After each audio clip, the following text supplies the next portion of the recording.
Welcome back to the channel, guys, with your host, Bet on Bets. Today I got another fun Mini Cooper video. I haven't done a mini video in a while, and I thought I'd revisit its fun tips, secrets, and tricks and all that jazz. You guys really enjoyed the first one I did like a year ago, and just out of curiosity, I googled to see if I can find some more, and there is a lot of things on this I still don't know about.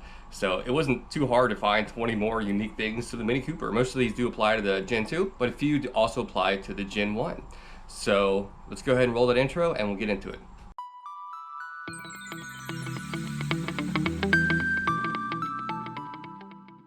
All right, number one, starting back here at the gas cap. Nothing too exciting at face value, but there's a fun little trick here you can do. Simply take your little gas cap off, and on the second gens, there's a little hole. There you go. And mine's missing this little lanyard, but you know, it doesn't really matter. Put that little guy in there, good to go. No more scratches. On all second gen Mini Coopers, you can adjust the rear camber. Camber just means the back tire from top to bottom or north to south, how much it comes in and out. Factory, it's adjusted out a little bit on the bottom, and you can bring that in almost an inch down here with that little bolt, if I'm not mistaken. So this one or this one, but nonetheless, you can adjust the camber about 1 degree. I think I said inch, but yeah, you can adjust about 1 degree in, but I do recommend if you want a more aggressive suspension just to get brand new rear control arms and all that jazz. Nonetheless, there is some adjustability in stock form. All right, third one here, I want to revisit the remote windows with the key fob. Last time I made this video, I wasn't doing it right, but you simply hold down the unlock button for a few seconds and all of your windows will open right up. It's pretty cool. See that? And then the sunroof too, boom. Pretty nifty. And again, I just held down the unlock button for about 3 seconds and did it all on its own. All right, if for whatever reason you're in service on your car, you don't got a key handy, etc., you need to check out your odometer, no big deal. Just hold this little guy down right here. Boom, good to go. No key involved. All right, number 5 is kind of cool, but more cool if you have a Gen 1. Nonetheless, still pretty cool if you have a Gen 2. If you do have a Gen 1, you can simply hold down your odometer button for 15 seconds, and it'll give you your birthday of your Mini or your production day. However, if you have a Gen 2, you can simply look right over here on your VIN here, right up there. So this guy was born June 2009. Pretty neat. And if I'm not mistaken, if you have the Gen 1, it'll tell you the exact day too. So you have an exact birthday for your Mini Cooper. That's pretty cool. One little trick up front here, if you do have a Cooper S with the turbo and you want to hear that whoosh noise, if you will, the diverter valve is right underneath here, your intake for your turbo. It's a little electronic diverter, and they come, it's a little probably half-inch spacer you put in between it, and it releases the boost pressure, and you can hear it in the cabin. I actually just ordered one, and it'll be here in a couple days, and I'll put it in. Maybe I'll make a fun little video, guys. So yeah, if you want that cool little blow-off noise, whistle if you will, a quick little $30 part, maybe about 20 minutes to do, you got a fun little whistle sound. Number 7, this is something I learned probably about 2 months after a year of ownership, is that the mirrors fold in. This little guy right there, if you hold it to the very left or right, pretty neat. I'm not sure which packages this is on, but nonetheless, it's really easy to check if you have it. Like I said, just take the little knob right there, turn it all the way to the left, and it'll fold in. And if you want to fold them back out, simply go the other way. Pretty nifty for a little Mini Cooper. All right, number 8. I got my wife who stopped in real quick to say hi. Hi. She has no idea what the next little tip and trick is, but a lot of cars like Corvettes or Wranglers, you wave. On a Mini Cooper, you use your back wiper. The car's not on, but yeah, you wave to other Mini Cooper drivers like a little tail. I thought that was really cute. I just learned that. I wonder how many other Mini Coopers have done that to me, and I'm just blowing them off. Like, man, that guy should turn his wipers off because it's not raining. So I thought that was pretty funny. So that's how you wave to each other in a Mini Cooper. Oh, cute. Pretty cute, right? Yeah. Yeah. What do you do in your Cadillac? You just flick them off. You think you're better than them? It's honk. Honk. Get out of my way, stupid. Move. Okay, moving on. All right, this next one's kind of a weird thing Mini does, especially if you have an 08, 9, or 10. The low pressure fuel pump in the gas tank behind you releases pressure for about 5 to 10 minutes after you turn it off. If you sit in your car, you'll hear thumping. It's almost like someone's in the trunk trying to get out. But no, it's just releasing pressure out of your fuel tank. And the first time it happened to me, I was very confused. It can sound very alarming, but no, it's just venting off pressure. I think by 2011 they fixed that issue. I'm not sure how, but yeah, it's not something of concern. It's just a very strange noise. Number 10, your key fob has a little key in it. I'm surprised I didn't go over this last time, but yeah, this little button back there, you press it, and boom, that's how you get in your car if your key dies. And these key chargers, by the way, that was my first video. Every time you use your Mini Cooper, it's got a little charging station inside the little receptacle here, which is pretty cool. So in theory, you're never supposed to replace the battery, but they do go bad. Like, you know, it's a mini product, of course it's gonna go bad.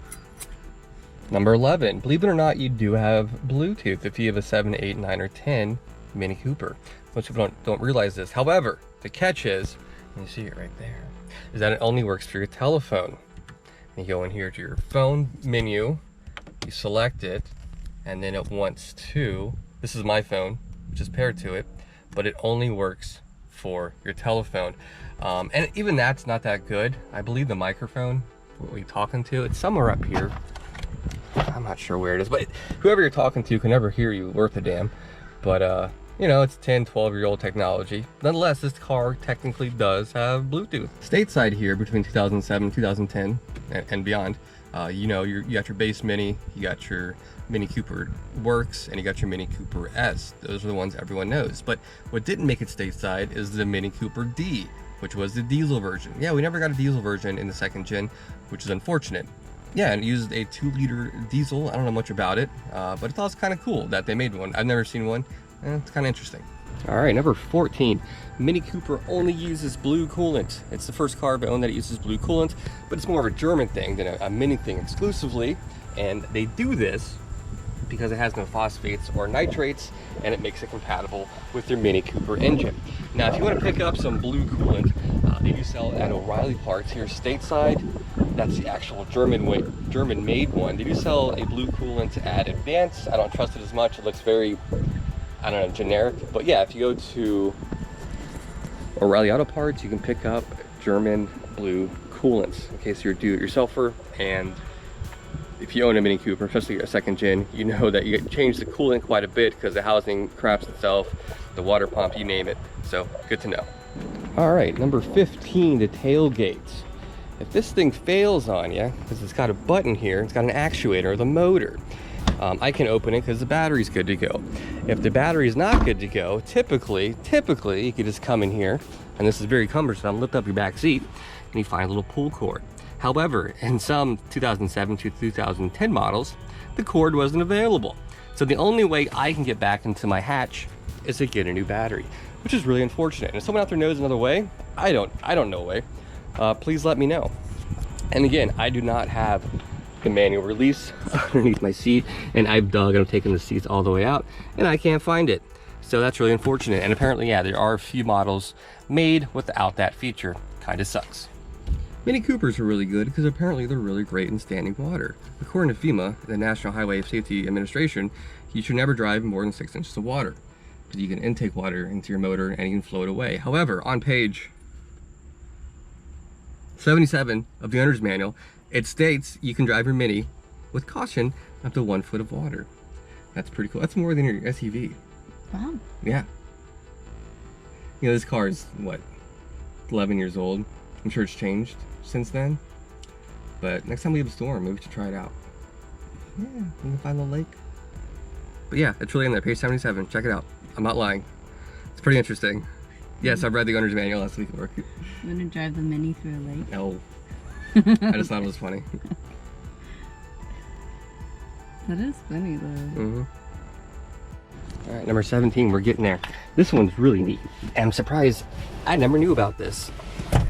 If you need more room in your Mini Cooper for hauling lumber, I guess, you can actually make more cargo area with these things right here. You pull these out just like that on both sides, and now you put your seats back up. It's miserable for your back passengers, but nonetheless, you get a little bit more cargo room. I thought this was nuts. And I learned this in the owner's manual last week. Let me sit in this. Oh, this is horrible. This is terrible. I don't recommend this for anyone, but yeah. It's funny. And that's a real thing you can do to get more cargo space. All right, number 18. If you get a flat tire, this doesn't come with it, but you know, your flat tire kit's down here, all your stuff, you need to change a flat tire. But in the Mini Cooper S, you don't have a spare tire, your run flats. Assuming you do have a flat tire, there is proprietary jacking points, if you're not familiar, right there. So if you ever change your tire on the side of the road and not familiar, all four corners has one of these little guys. So put your jack right there, your scissor jack, and that'll safely allow you to lift up your tire and get it changed. And again, this is assuming you have a base model. Again, the Mini Cooper S, you do not get a spare tire. They give you hopes and dreams in the form of run flats, which is unfortunate. All right, number 19, you might notice this in your Mini Cooper window, assuming you still have a factory window, and that is your little Mini Cooper roadside assistance. And yes, this still works if you're out of warranty. If you're broken down on the side of the road, middle of nowhere, give that number a call. They will assist you to a garage. It may not be very convenient or very quick, but they'll get you there. But that's it. If you're out of warranty, they'll get you to a shop and they're done with it. They're done with you. So, but yeah, that little number still works. Pretty cool. All right, and number 20, I wanted to revisit my number 20 from the first video.